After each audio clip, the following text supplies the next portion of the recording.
অনেকটাই পেয়ে যাবেন। বাসে করে আসতে যেহেতু অনেকটাই সময় লেগে যায়, তাই ব্যারাকপুর, নৈহাটি, দমদম, মাঝেরহাটের যে কোনো চক্ররেল ধরেই কিন্তু আপনারা বাগবাজার রেল স্টেশনে চলে আসতে পারেন। এটি হলো বাগবাজার মায়ের বাড়ির মেন গেট। নিজস্ব গাড়ি অথবা বাইকে করে এলে সোজা গ্যালি স্ট্রিট দিয়েও কিন্তু আপনারা এই রাস্তা ধরে চলে আসতে পারবেন মায়ের বাড়িতে।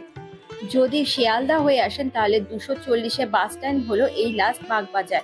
তো সেই ক্ষেত্রে আপনারা কিন্তু 240 ধরে শিয়ালদা থেকে চলে আসতে পারবেন মায়ের বাড়ি। এই ফুট দিয়েই সোজা চলে এলে কিছুটা হাঁটার পরেই আপনারা পেয়ে যাবেন মায়ের বাড়ি।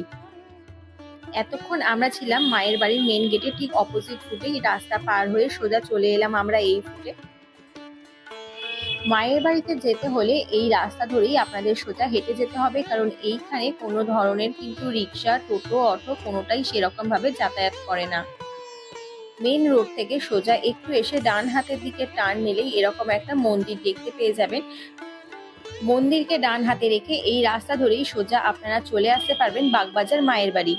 আর এখানে অ্যারো দিয়ে লেখাই রয়েছে মায়ের বাড়ি বলে। মায়ের বাড়ির ঠিক পিছন দিকে যে বিল্ডিংটি রয়েছে ওটা হলো উদ্বোধন প্রকাশনী কেন্দ্র। যদি আপনারা 4 চাকায় আসেন অথবা বাইক নিয়ে আসেন তাহলে কিন্তু এই ডান দিকে আপনারা পার্কিং করতে পারবেন।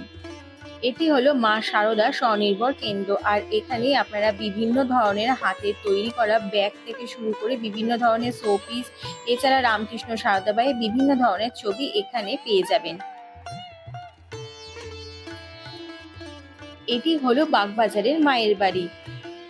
1909 সাল থেকে 1920 সাল পর্যন্ত মা এই বাড়িতেই বসবাস করেছিলেন। মায়ের যেহেতু নিজস্ব কোনো বাড়ি ছিল না, তাই স্বামীজি মনে করেছেন মায়ের একটি নিজস্ব বাড়ি হোক। মায়ের বাড়ির ঠিক অপোজিটেই একটি ফুলের দোকান রয়েছে। যদি আপনারা মাকে ফুল দিতে ইচ্ছুক হন তাহলে এখান থেকেও কিন্তু আপনারা ফুল দিতে পারবেন। আর এখানে লেখা রয়েছে মাতৃ দর্শনের সময়সীমা। স্বামীজির চিন্তা ভাবনাকে বাস্তবে রূপদান করার জন্য এই বাড়িটি কেনেন স্বামী স্বরূপানন্দজি মহারাজ।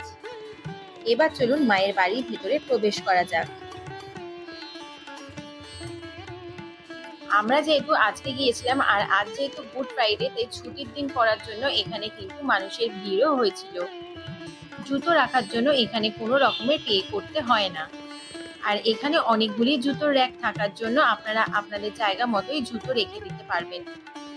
এই বাড়িটি তৈরি করতে তখনকার দিনে খরচ হয়েছিল প্রায় 11,000 টাকা। 1909 সালে 23শে মে শারদা মায়ের আগমন হয় এই বাড়িতে। মায়ের বাড়ির ঠিক পাশেই রামকৃষ্ণ মঠ নামে আরো একটি বিল্ডিং প্রতিষ্ঠিত করা হয়েছে। এখানে ভক্তদেরকে চেয়ার টেবিলে বসিয়ে খাওয়ানোর ব্যবস্থা রয়েছে। রামকৃষ্ণ মঠ এই বিল্ডিং এর জন্য আপনারা যদি কোনো কিছু আর্থিক দিক থেকে সহায়তা করতে চান তাহলে সেই ক্ষেত্রে আপনারা ইনকাম ট্যাক্স রিটার্ন ফাইল থেকে বেশ কিছুটা ছাড় পাবেন। মায়ের বাড়িতে প্রসাদ গ্রহণ করতে চাইলে সকাল 9:30 থেকে 10:30টার মধ্যে এসেই কিন্তু আপনারা কুপন কাটতে পারবেন।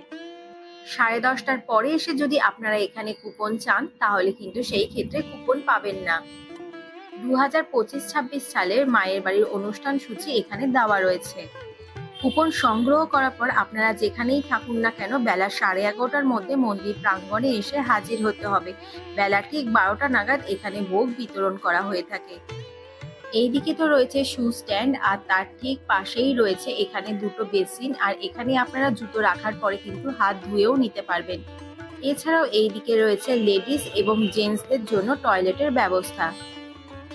নিচে দাঁড়িয়ে আপনারা যদি ওপরের দিকে তাকান তাহলে ঠিক এরকম দৃশ্যটাই দেখতে পাবেন।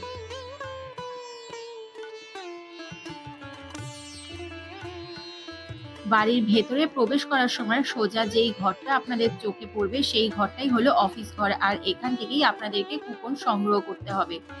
প্রত্যেকের মতো যথারীতি আমরাও কুপন সংগ্রহ করতে চলে এসেছি। সকাল যেহেতু 10:30টা বেজে গিয়েছে, তাই আমাদের মতো বহু দর্শনার্থী এখানে মাকে প্রণাম সেরেই কিন্তু বেরিয়ে গিয়েছেন, কারণ এখানে কিন্তু আপনারা 10:30টার পরে এলে কুপন পাবেন না। বহু দর্শনার্থী এসে রিকোয়েস্ট করার পরেও কিন্তু কেউই আমরা কুপন পাইনি। তাই আপনারা চেষ্টা করবেন 10:30টার মধ্যে কিন্তু মায়ের বাড়ির ভেতরে প্রবেশ করে যাওয়ার জন্য, তবেই কিন্তু আপনারা ভোগ গ্রহণ করতে পারবেন।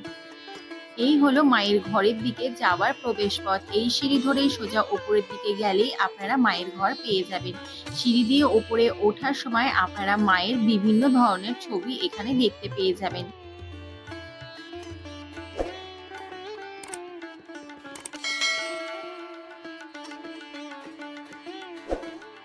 সিঁড়ি দিয়ে আমরা ওপরে সোজা চলে এসেছি, আর এখানে বসে রয়েছে বহু দর্শনার্থী যারা দূর দূর থেকে এসছে। এছাড়াও যারা প্রসাদ গ্রহণ করবেন, তো তারাও কিন্তু এখানে বসে রয়েছেন।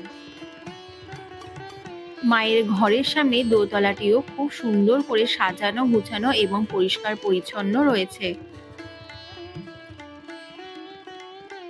মায়ের জন্য ফুল, মালা, মিষ্টি, ধূপ যাই কিছুই আনুন না কেন, সমস্ত কিছুই কিন্তু এখানে যে ট্রেগুলো রাখা রয়েছে সেই ট্রেগুলোর মধ্যে রেখে দিতে হবে।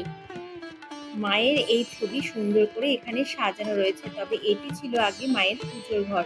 পরবর্তীকালে মায়ের ইচ্ছানুযায়ী তার ভাইজিকে নিয়েই তিনি এই ঘরেই থাকতেন। যেই খাটে মা শুতেন সেই খাটেই মাকে রাখা হয়েছে। রামকৃষ্ণের সিংহাসন, রামকৃষ্ণ ঠাকুরের ছবি এই ছিল মায়ের সর্বক্ষণের সঙ্গী। যেখানেই উনি যেতেন সেখানেই এই রামকৃষ্ণ দেবের ছবি নিয়ে যেতেন। পাশের ঘরটি হলো স্বরূপানন্দজি মহারাজের ঘর। মাকে দেখভাল করার জন্য স্বরূপানন্দজি মহারাজ ঠিক তার পাশেই ঘরেই থাকতেন।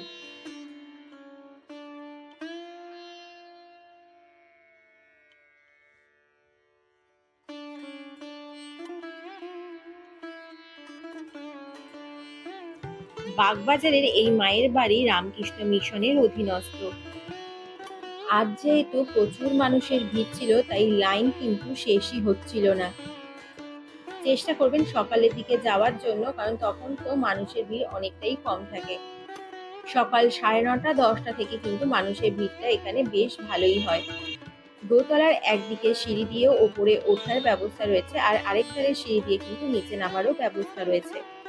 আমার পিছনে আরো বহু মানুষের লাইন ছিল বলে তাই সেরকম ভাবে মাকে ভালোভাবে দর্শন করতে পারিনি, তাই জন্য আরো একবার ওপরে উঠে এসেছি। মা বলতেন ভালোবাসা দিয়েই সবকিছু হয়, জোর করে কায়দায় ফেলে কাউকে দিয়ে কিছু হয় না।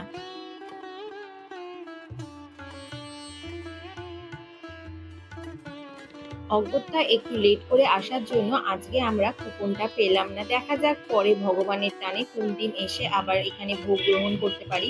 নিশ্চয়ই সেই ভিডিও আপনাদের সঙ্গে শেয়ার করব। তবে আপনারা যারা আমার চ্যানেলে নতুন এই ভিডিও দেখছেন, যদি নতুন হয়ে থাকেন তবে ভিডিওটি ভালো লাগলে অবশ্যই একটা লাইক করে চ্যানেলটিকে সাবস্ক্রাইব করে দেবেন। 1327 সালে 4ঠা শ্রাবণ মঙ্গলবার মা এই বাড়িতে মহাসমাধি লাভ করেন। মায়ের ঘরে ঠিক বাহাতে রয়েছে একটি প্রণামী বাক্স। এখানে আপনারা আপনাদের ইচ্ছা মতো প্রণামী দিতে পারেন। মায়ের মন্দিরের জন্য যদি আপনাদের নিজস্ব কোনো ইচ্ছা অনুযায়ী অনুদান দিতে চান, তার জন্য কিন্তু এখানে অনুদান দেওয়ারও ব্যবস্থা রয়েছে।